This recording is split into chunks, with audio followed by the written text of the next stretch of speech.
All right, I've Lonely got you. rancher saved a hanged girl on a tree with a sign, "White man don't forgive." Before we dive into the story, don't forget to like the video and tell us in the comments where you're watching from.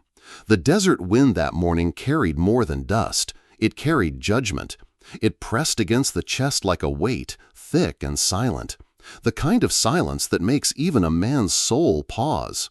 Elias Boone, 39, rode slowly through the gulch on his mule, the leather creaking under the sun's glare. He had taken this trail because it was forgotten, because men seldom passed this way anymore. The land still remembered blood, and blood had a way of echoing. Elias was not a man of stories. He was a man of habits.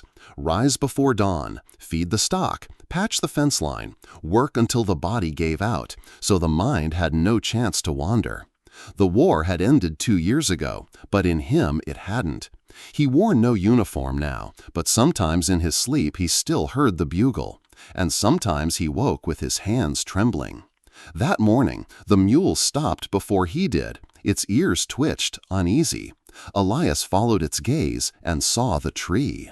The cottonwood was ancient, its trunk split and scarred like an old soldier's skin. From one thick branch hung a shape too heavy to be mistaken for anything but human. Elias's hand slid down to the rifle at his saddle, then froze. It was a girl. Her wrists were tied high with coarse rope, her toes barely brushing the dry earth. Sun-darkened skin, raven-black hair tangled with blood and dust. Her chest rose, shallow and faint. She wasn't gone, not yet. Above her head, nailed into the bark, a crude plank swung in the wind. On it, letters slashed in angry red. "White man, don't forgive." The desert had many languages: gunsmoke, silence, dust. But this was plain enough. A warning, a curse, a sentence. Elias slid off the mule. His boots struck the ground with the weight of decision. He carried his rifle slung, but his hands did not reach for it. Instead, they reached for the hunting knife at his belt, its edge dulled from years of skinning hides and mending fences. Up close, she was young, 17, maybe 18. Her lips cracked. Her arms trembled against the rope. But when Elias looked into her eyes, they opened, dark and fierce, burning with something he could not yet name. He looked once more at the sign. He had seen signs before. Wanted, dead or alive, no Indians beyond this point. They all carried the same message, only dressed in different words: death. His throat tightened. He whispered it, not to her, but to the silence pressing in from the desert. "God help me." The words carried more weight than a rifle shot. They were confession and plea all in one. With one stroke, he cut the rope. The girl collapsed into his arms, limp as a rag soaked in sun and dust. Elias caught her, surprised at how light she felt, as if the desert had already begun to claim her. Her wrists were raw, her breathing ragged, but alive. He knelt there a long moment, holding her, the desert stretching out around them like a witness. Then he lifted her onto the mule, wrapped his worn coat around her shoulders, and began the slow walk back to his ranch. The sky above them seemed to hold its breath. If you found this helpful, a quick like really helps us keep creating. If you're still watching right now, drop a 1 in the comments. Elias Boone had not shared his cabin with another soul in years. The place was modest, 3 rooms and a windmill that moaned in the night like an old widow. When he carried the girl inside, her body limp against his chest, the silence of the house seemed to resist her presence. Yet he laid her down on his own bed, set a pail of water by the side, and set about tending her as best he knew. She did not wake at first. Fever kept her locked in half-consciousness, lips cracked, breaths shallow. Elias cleaned the blood from her wrists, the rope burns raw and angry, and spooned water past her lips when she stirred. She flinched, always flinched, but never struck his hand away. It was the flinch of an animal wounded too long. For 2 days, the cabin echoed only with the scrape of his boots and the groan of the windmill. He rose at dawn, fed the stock, hauled water, then returned to her bedside. She never spoke. Her dark eyes followed him when she was awake, but always in silence. On the third morning, he found her staring at the rafters as if the beams might crack open and drop the sky. He sat on the chair by the bed, rubbing grit from his palms. "You'll need a name," he muttered, almost to himself. "Birdie, maybe." Her gaze flicked toward him, sharp as a hawk's. He shrugged. "The way you hung there, like a caged bird." No answer, not even the twitch of a brow. But she did not refuse it either. Elias took her silence as a kind of permission. The days stretched, each the same, yet not the same. She began to drink on her own, lifting the cup with trembling hands. She shifted her weight to sit upright against the wall. At night, Elias gave her the bed and lay by the fire with his rifle close at hand. Still she spoke no word. But silence had many shapes. There was the silence of the desert, heavy with judgment. There was the silence of war, where men held their breath before a volley. And there was the silence of this girl, which carried not emptiness but defiance. Elias found himself speaking aloud more than he had in years, though he never expected an answer. He told her about fixing fence posts, about the stubborn mule, about the price of hay in Tucson. Ordinary things, words that meant little but filled the air. She listened, or at least she never turned away. The cabin no longer felt quite so hollow. At dusk one evening, while the horizon bled red, Elias caught her watching him closely, not with fear, with something fiercer. He didn't know what it was, not yet, but he felt the desert itself had shifted, as if it too were waiting to see what would come of this strange, silent pairing. A weary soldier with sins in his chest, and a girl whose very breath was a reminder of war's unfinished work. The girl's silence broke on the fifth night. The fire had burned low, casting the cabin in restless shadows. Elias sat by the window, whetstone sliding against his knife in steady rhythm. It was a sound that usually quieted his mind. But that night, with the desert pressing close, it only sharpened the weight in his chest. Behind him, the blankets rustled. A voice, brittle and small, slipped into the room. "Why?" Elias turned. The knife paused mid-stroke. She was sitting upright, the blanket pulled close around her thin shoulders. Her lips were dry, her face pale, but her eyes fixed on him with sudden intensity. "Why?" she said again, the word breaking as though it had to tear itself out. "Did you cut me down?" He set the knife aside, hands heavy. "Because no one deserves to die that slow," he answered quietly. "Not even a stranger." Her gaze did not soften. If anything, it sharpened. "Even an Apache?" The words struck harder than any blade. For a moment, Elias felt the old war return, the smell of smoke and powder, the faces of men divided by color and cause. He let the memory pass and found his voice again. "Especially an Apache." She turned away, jaw tight, as if she had wanted a different answer, or perhaps as if the answer had unsettled her more than silence. For a long while, she said nothing. Elias thought the moment had slipped away, like so many words into the desert wind. Then she whispered, almost against her will, "Ayanna." He leaned forward, the name lingering on his tongue. "Ayanna." Her shoulders rose and fell with a breath that trembled. "That is who I was," she said. "Daughter of people who would not leave the land of their fathers. Soldiers came, fires followed. I ran. They caught me near Cottonwood Creek." Her voice thinned, but the words kept pressing out. "They accused me of killing a scout. I never saw his face, but they tied the rope anyway." Elias listened, silent. He had no comfort to give, no excuse to offer. The war had left too many stories like hers, villages burned, voices silenced, lies painted as law. Ayanna's eyes found his again. They were dark, wild, and burning, the same eyes that had met him beneath the cottonwood. "They left me to die slow," she said, "and to warn others." He nodded once, steady. "I know what men call justice out here, and I don't love it." The room grew still. The fire cracked, a single ember leaping like a fleeting star. For the first time, Ayana's lips trembled towards something like a smile. Not joy, not forgiveness, but the faintest recognition that perhaps this stranger who saved her might see the world with different eyes. The days that followed carried a different rhythm. Ayana moved with more strength now. She left the bed and traced slow steps across the yard, though she never passed beyond the fence line. Elias kept a quiet watch, never asking where her gaze wandered when it lingered on the horizon. He noticed other things too.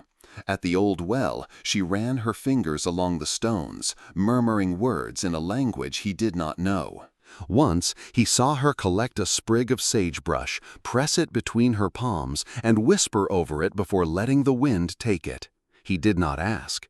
He had learned enough to know some prayers were not meant for him. The nights grew restless with summer storms. One evening, the sky split open with lightning, and the roof shook under the hammer of rain. Elias was at the stove when a sudden thud spun him around. Ayana was crouched beneath the table, eyes wide, arms wrapped tight around her knees. Her breath came quick, sharp, as if she were hiding from an unseen army. The thunder rolled again, and she flinched so hard the chair beside her tipped. Elias knelt down, slow and steady, keeping his voice low. "It's only the storm." She shook her head, rocking. "Not all storms pass," she whispered, her voice breaking in a way he had not heard before. For a long moment he didn't know what to say. His hands hovered, then finally he placed one near hers on the floor. "Listen," he said, his voice rough but steady. "Even though I walk through the valley of the shadow of death, I will fear no evil." Her gaze lifted, uncertain. "For you are with me," Elias finished softly, the verse carrying its weight into the dim cabin. The words did not erase the fear in her eyes, but they shifted something. She blinked, rainwater dripping from the leak in the roof onto her hair, mixing with tears. Slowly, her breathing steadied. She leaned her back against the wall, still watching him, but less like prey and more like someone searching for an anchor. They sat there a long while, the storm raging above, the fire crackling low. Elias did not press her with questions. He simply stayed, his presence a quiet barrier against the thunder. When the storm finally ebbed, she spoke in fragments. Her family's camp by the creek, the fires that tore it apart, the soldiers' boots in the night. Her words faltered often, but each piece carried the weight of ashes. Elias listened in silence, his jaw set, his eyes on the floor. He did not offer excuses, for there were none. Only the storm outside to echo what could not be undone. And yet, beneath that storm, a strange thread of trust began to weave itself between them, thin but unbroken. The storm passed, but its echo lingered in the cabin walls. Ayana moved with more steadiness in the days that followed, but there was a new sharpness in her eyes, as though she were measuring everything around her, Elias included. One evening, as the last light slipped beyond the ridge, Elias went to the mantel. Behind a loose brick, he pulled out a worn satchel. He had not touched it in years, but the storm had stirred something restless in him. He opened it and drew out a folded paper, the edges soft with wear. Ayana watched him, wary. Without a word, he laid the paper on the table between them. The crude sketch was unmistakable. Sharp cheekbones, dark eyes that burned even in ink. Her name scrawled beneath it. Ayana, wanted. Reward $100. Dangerous Apache girl. For a moment she did not breathe. Then her hand shot out, snatching the paper. Her eyes traced every line, every ugly word. "You knew," she said, her voice like a knife. Elias met her stare. "The day I cut you down." Her lips parted, cracked with disbelief. "You could have taken me to the soldiers, to Prescott. You could have claimed the money." "I could have," Elias said, his voice even, "but I didn't." "Why?" Her grip tightened on the paper, trembling now. "Why didn't you?" He sat back, shoulders heavy with the weight of his own silence. Finally, he said, Because I don't love what they call justice out here." The words hung in the room like smoke. Ayana's jaw clenched. She looked away, eyes glistening with fury she would not let fall as tears. "Justice," she repeated bitterly. "They burned my family for justice. They strung me up for justice. And you—" Her voice broke off. Elias leaned forward, his voice low. "What they call justice isn't worth the breath it takes to speak it. It's a noose, a bullet, a lie wrapped in law. I've seen it too many times." She stared at him then, searching for cracks in his face, for some hidden snare. But all she found was weariness etched deep, a man hollowed by his own ghosts. For a long time, neither moved. The fire hissed as a log split. Then, almost imperceptibly, Ayana's shoulders eased. She laid the paper down, though her fingers lingered on it. For the first time since he had found her, a faint curve touched her lips. It was not joy, but it was something, fragile, unexpected. Elias caught the shift, and for a fleeting moment, the cabin felt less like a prison of memories and more like a place where the desert silence might be broken. Dawn came sharp and brittle, the kind of morning when the desert seemed to listen. Elias was mending a fence post when the mule's ears twitched and the cattle lifted their heads all at once. A faint tremor of hooves reached him before the riders crested the ridge. 3 of them. The lead man rode a tall bay, his frame wiry, his eyes narrow against the sun. He tipped his hat with a smile that had no warmth. "Mornin'," he called. His voice carried like a blade scraping stone. "Name's Prescott. We're looking for someone." Elias laid the hammer aside, his hand resting near the rifle propped against the fence. "Ain't many someones around here." Prescott's smile widened, though his eyes stayed cold. He pulled a folded paper from his coat and held it up. Even at a distance, Elias recognized the crude sketch, the sharp lines of Ayana's face. "Dangerous Apache girl, escaped a week ago, last seen near these parts." Elias took the paper without hurry, his expression flat. He looked at it, then handed it back. "Ain't seen her." Prescott studied him a long moment, his gaze sliding toward the cabin in the distance. Smoke rose faint from the chimney. "That's so funny," he drawled. "Trail led straight to your land." Elias did not blink. "Trail's wrong." The silence stretched, heavy as the sun overhead. The 2 men flanking Prescott shifted in their saddles, hands never far from their holsters. The cattle had gone still, the desert itself holding its breath. At last, Prescott chuckled low, tucking the paper back into his coat. "We'll be back," he said. "See if the trail clears up." He tugged his reins, and the 3 horses turned, climbing back up the ridge. Elias watched until they vanished beyond the horizon. Only then did he let out the breath he'd been holding. When he returned to the cabin, Ayana was by the window, her face pale. She had seen them. "They'll come again," she whispered. Elias set the rifle against the wall. "I know." "You could give me up," she said, her eyes fierce, almost daring him. He shook his head, jaw tight. "Not while I've got breath." For a moment, the air between them trembled with unspoken things, fear, defiance, the strange bond forming in the cracks of danger. Outside, the desert wind shifted, carrying with it the certainty that peace had only been borrowed. If you're still watching right now, drop a 1 in the comments so I know you're still with me on this journey. The desert had grown quiet after Prescott's visit, but Elias knew quiet was never safety. He kept his rifle close, his mule saddled, his eyes on the ridgeline. And yet, in that uneasy calm, he let his guard slip where it mattered most, inside his own walls. Ayana found the box at dawn. Elias had left her to fetch water. When he returned, the door of the shed stood open, light spilling across the dust. She was kneeling near the workbench, her hand clutching an old tin box wrapped in oilskin. The look on her face told him everything before he even saw what she held. She tore the cover back. Out tumbled a tarnished military badge, a blood-stained letter, a child's bracelet made of bone and beads. Relics, each one a wound. Ayana's breath hitched as she lifted the badge, her fingers trembling. Her eyes rose to his, wide and burning. "You were there," she whispered. The words were not a question. They were an accusation carved into the air. Elias froze, throat dry. He could have lied, could have said he found them, that they meant nothing.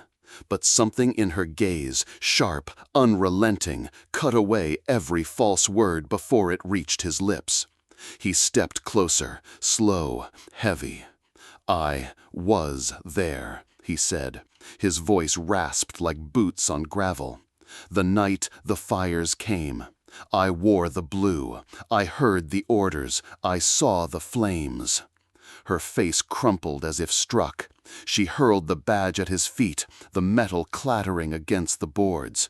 "You," her voice cracked into a sob of rage. "You were one of them."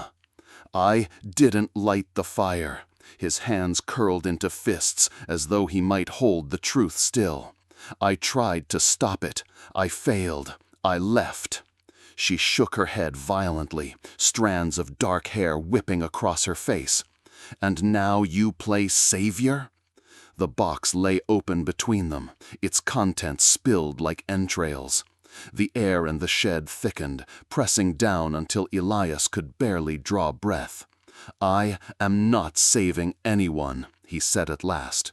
His eyes held hers, unflinching, though his chest burned. "I am trying to atone." Ayana staggered back, as if the word itself carried a stench. "Atone?" She spat it like poison. "Can you give back the lives, the children, my father?" Elias could not answer. His silence was heavier than confession, heavier than denial. She turned from him then, her body trembling, her voice a raw wound. "You should have left me on that tree." The words cut deeper than any blade. Elias stood rooted, his shame a weight he could no longer carry in silence. For the first time since the war ended, he felt naked before his sins. And in that moment he knew there was no turning back. The shed felt colder than the desert night outside. Ayana stood with her back to Elias, her shoulders heaving as if every breath threatened to split her apart. The spilled contents of the box lay on the floor like bones unearthed from a grave. Elias bent to gather them, but she spun, her voice sharp as broken glass. "Don't touch them. They belong to my dead." His hand froze. The bracelet lay inches from his fingers, a child's trinket dulled by smoke and time. He let it stay where it had fallen. "You carried these things," Ayana said, her voice trembling with fury. "Kept them hidden like trophies." "They are not trophies," Elias said, his words low, rough. "They're the pieces of what I failed to stop. I kept them so I'd never forget." She laughed then, bitter and hollow, a sound that belonged more to grief than to mirth. "Never forget? You lived in peace on this ranch, with your cattle and your fences, while her voice cracked, and tears cut clean lines down her dust-streaked face. "While I hung from a tree, marked as bait." Elias's chest burned with a guilt he could no longer hold back. "I wake with the fire still in my eyes," he said. "I hear the screams in my sleep. I was a soldier, Ayana. I followed orders. But when the orders turned to slaughter, I turned my back and walked away." Her gaze was unrelenting, sharp as an arrow point. "You walked away. My people had no such choice." "I know," Elias said, his voice nearly breaking. "And I've carried that weight every day since." Her silence stretched, heavy as the desert sky. At last, she whispered, "Now you play savior." His head shook slowly, weary, as though the words themselves hurt more than any bullet. "I'm not saving anyone." He stepped closer, but carefully, as if she were a wild creature that might bolt. "I'm trying to atone." The words seemed to hang in the air, unwanted. Ayana's eyes filled, rage and sorrow burning together. "Atone?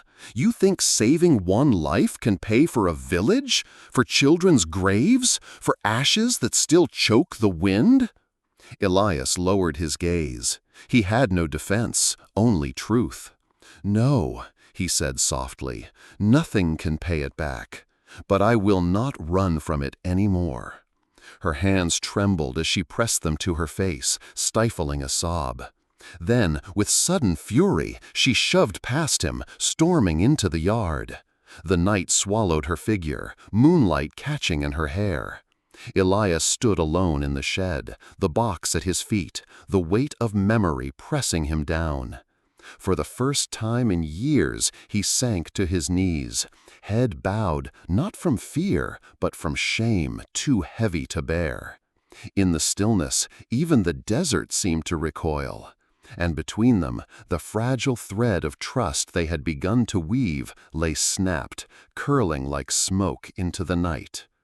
The dawn broke sharp and red, the kind of light that made the desert look like it was bleeding. Elias was splitting wood when the mule brayed, uneasy.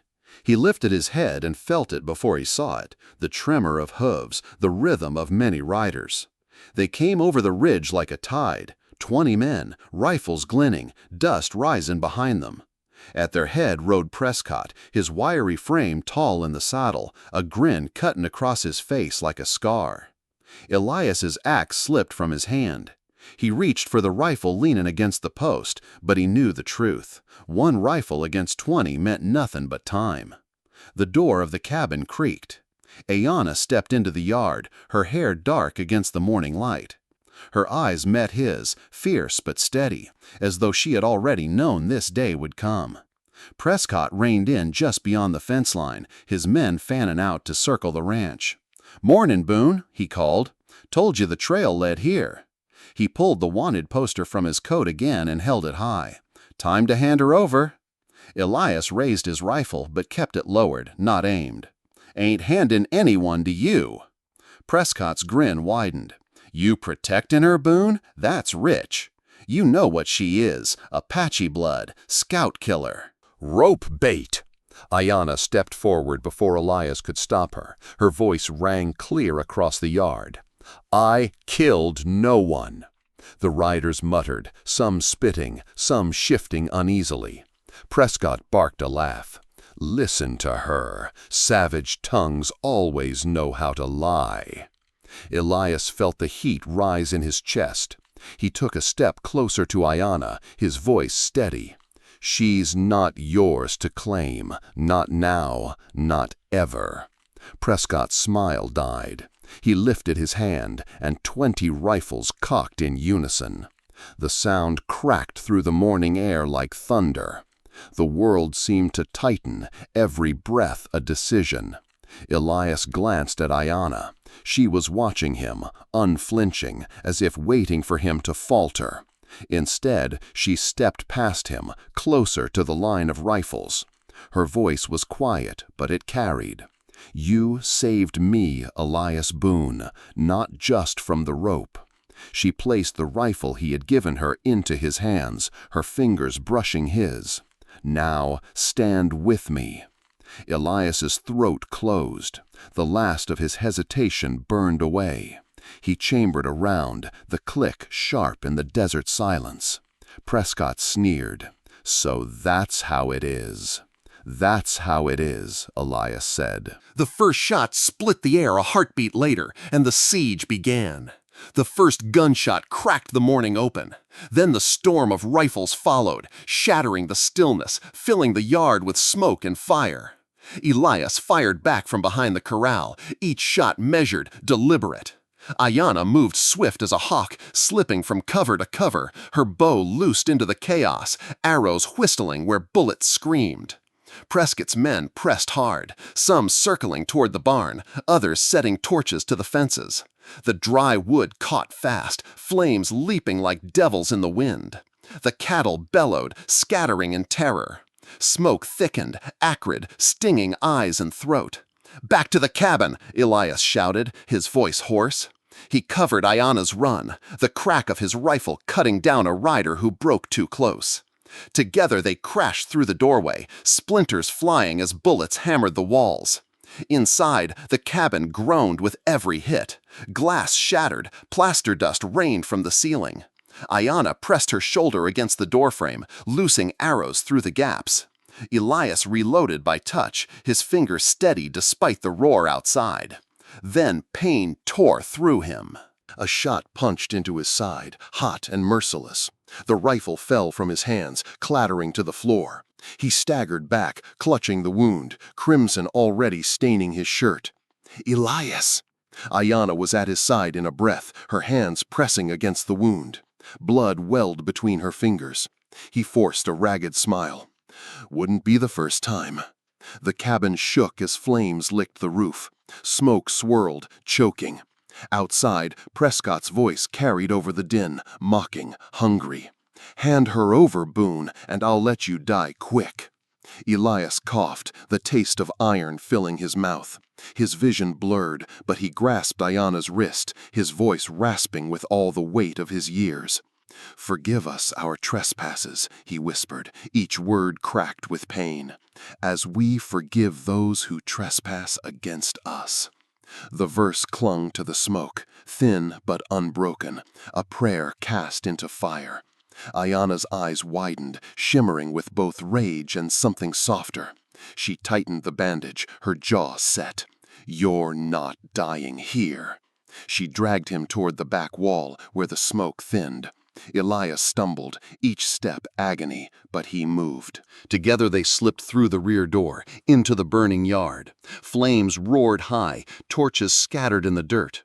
In the cover of the smoke, they fled toward the canyons, Prescott's men shouting behind them. Bullets chased them, but the fire's chaos shielded their retreat. By the time they reached the rocky shadows, Elias's legs buckled. Ayana half carried, half dragged him into the shelter of stone. His blood streaked the path, his breath ragged. She laid him down, whispering words in her tongue, prayers older than the land itself, while the fire behind them consumed the only home he had ever built. And yet, in her voice, he heard not only grief, but defiance and the faintest echo of hope. The canyon swallowed them in its jagged arms, a labyrinth of stone and shadow. Ayana half carried Elias into a narrow cleft hidden by thorn brush.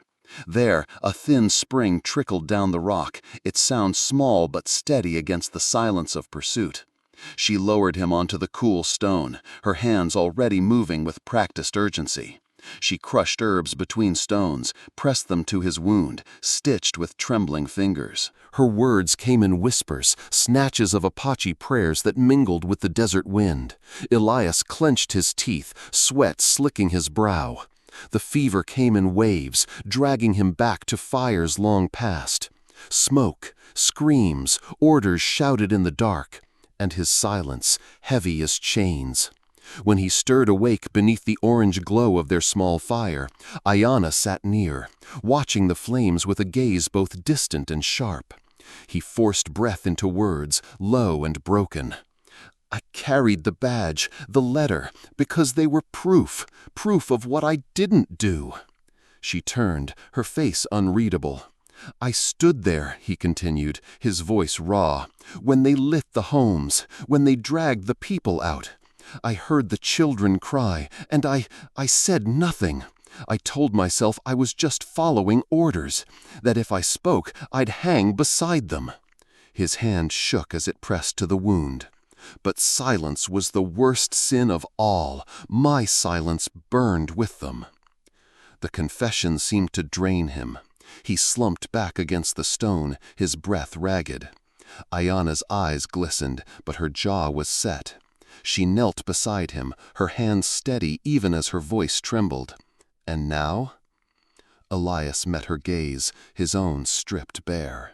Now I cannot carry it alone. I don't ask for forgiveness, only that you know the truth before the desert finishes me." For a long moment, only the crackle of the fire spoke between them. Then Ayana reached out, her hand resting over his. "You are not who you were," she said, each word deliberate, weighted with more than mercy. "And neither am I." Elias closed his eyes, the words striking deeper than any wound. For the first time since the war, he felt something loosen inside him, something he had carried like a stone in his chest. The desert wind shifted, cool against their faces, as though even the land itself had paused to hear. If you like this video, please comment number 9. If you don't like it, please comment number 0. 3 weeks passed beneath the desert sun. The mustangs they had taken from Prescott's men carried them slow now, Elias riding stiff with the wound that never fully closed, Ayana watching him with quiet vigilance. Every night she changed his bandages, whispered prayers to the stars, and spoke to the land as though it were listening. He never asked what the words meant. He only listened, and in the rhythm of her voice he found the strength to draw another breath. At last, south of the territory, they came upon a village hidden among the hills. It was not marked on any map. Half Apache, half Mexican, its homes were stone and adobe, tucked into the earth like they had grown there. Smoke rose from clay chimneys. Children's laughter carried faintly on the wind. Suspicion met them first, eyes sharp, hands near weapons, but not hatred. An elder woman stepped forward, her hair silver, her back straight as an old pine. She looked long at Ayana, then spoke in Spanish, her tone reverent.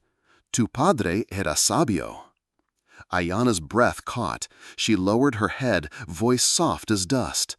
"Ayana," she whispered, "that is my true name." The elder nodded, smiling faintly. "Then come home, Ayana of the Firebird clan." The village opened its arms slowly, cautiously, like a door long closed but not locked. They gave Elias work with the horses, testing him first with wary eyes, but soon trusting his quiet hands and steady way. The young men learned from him how to saddle, how to break a colt without breaking its spirit. In the evenings, children gathered round Ayana as she mixed herbs, bound wounds, and told stories that carried both sorrow and light. Elias watched her in those moments, watched how the people leaned in when she spoke, how their faces softened. She was no longer the girl hanging beneath a tree, no longer the hunted fugitive on a poster. She was Ayana, reborn, Firebird rising from ash. And yet, peace was fragile. At night, Elias often woke with his hand reaching for the rifle, listening for the echo of hooves. He knew the desert too well to believe they had been forgotten. One evening, as the sun sank into the mountains, Ayana sat beside him at the river. The water shimmered gold, the air thick with the scent of mesquite. She placed her hand on his, her touch warm and grounding. "You still look for shadows," she said gently. Elias's jaw tightened. "Shadows have a way of finding me." She studied him, her eyes steady. "You cannot fight forever, Elias Boone. One day you must choose to live." His throat tightened, words heavy. He turned to her, saw the strength in her face, the light that had endured every fire. For the first time in years, he felt the faint stirrings of something beyond survival, something that might be called hope. In the fading light, with the river running soft beside them, the scars of war seemed distant, almost bearable. For the first time, Elias allowed himself to believe there could be more than ashes. It happened as Elias always feared. Peace proved too fragile to last. One night, smoke curled against the horizon. By dawn, hooves thundered toward the hidden valley. Prescott had returned, a dozen riders at his back. Their torches lit the ridge, their rifles gleamed in the sun. The village gathered at its edge, weapons drawn, fear thick in the air. Elias stepped forward, rifle in hand, his limp heavy, but his stance unbroken. Beside him stood Ayanna, bow strung with sinew and steel, her face fierce in the morning light. Prescott dismounted, his sneer cutting through the silence. Thought you could disappear, Boone? Thought you could bury her here, but I found you. He pointed at Ayanna. The bounty still stands. Hand her over, or I burn this place to the ground. Elias raised his voice, steady and strong. You come for her, Prescott. Prescott, you go through me. The bounty hunter laughed, cruel and sharp. Ain't hard to shoot a man already dying. His men fanned out, rifles trained. But before a trigger could be pulled, Ayanna's voice rang out, clear and unwavering. The girl you hunt is dead, she declared. She died beneath that tree when the rope cut her breath. I am Ayanna of the Firebird clan. My name burned, but I am reborn. The words struck the riders like stones. One younger man lowered his rifle, eyes darting. She was just a girl, he muttered. That sign, that wasn't justice. Another shifted uneasily. We didn't ride here to kill a woman with healing hands. Prescott wheeled on them, rage twisting his face. Traitors! He yanked his rifle up, sight fixed on Ayanna. But Elias was faster. His shot cracked through the still air. Prescott staggered, clutching his chest as blood bloomed across his coat like a dark flower. His sneer collapsed with him into the dust. The riders did not move. They watched their leader fall, their faces unreadable. Then, one by one, they turned their horses. Without Prescott's shadow to bind them, they rode away, leaving silence in their wake. Elias lowered his rifle, his body trembling from the effort. Ayanna touched his arm, steadying him. The fight was over. Weeks later, the desert was quiet again. Elias built their new home with his own hands, stone and timber, nestled near the village but sheltered by trees. Ayanna carved symbols into the beams, painted the Firebird crest above the doorway, wings spread wide in flame and flight. One morning, Elias stood by the river. His hair had silvered, lines deepened in his face, but his eyes held a peace they had never known. Ayanna came to him, her hand resting gently on her belly. He turned, and their gaze locked, speaking what words could not. She was carrying their child. Elias's voice broke, soft but certain. I never thought I'd have a second chance. Ayanna smiled, luminous. You didn't, she said. You made one. Inside their home, above the fireplace, hung two things side by side. A length of rope cut and blackened at the end, a reminder of death denied. A painting of a bird rising through flame, wings wide, fire beneath its feathers. Symbols of what had been lost and what had been reborn. And when Elias looked upon them, he remembered the words that had carried him through fire and blood. Therefore, if anyone is in Christ, the new creation has come. The old has gone, the new is here. 2 Corinthians 5:17. The West would not remember every name, nor every scar. But here, in this valley, love had risen from ashes, and it would endure. The story of Elias Boone and Ayanna lingers not only in the dust of the desert, but in the quiet corners of every heart that has known loss, guilt, or the fragile grace of forgiveness. Many of you watching have lived through storms of your own, wars of the world, and wars within. You know how heavy silence can be, and how precious a second chance truly is. The West was never just about gunsmoke and gold. It was about choices, mercy over hate, love over ashes, faith over fear.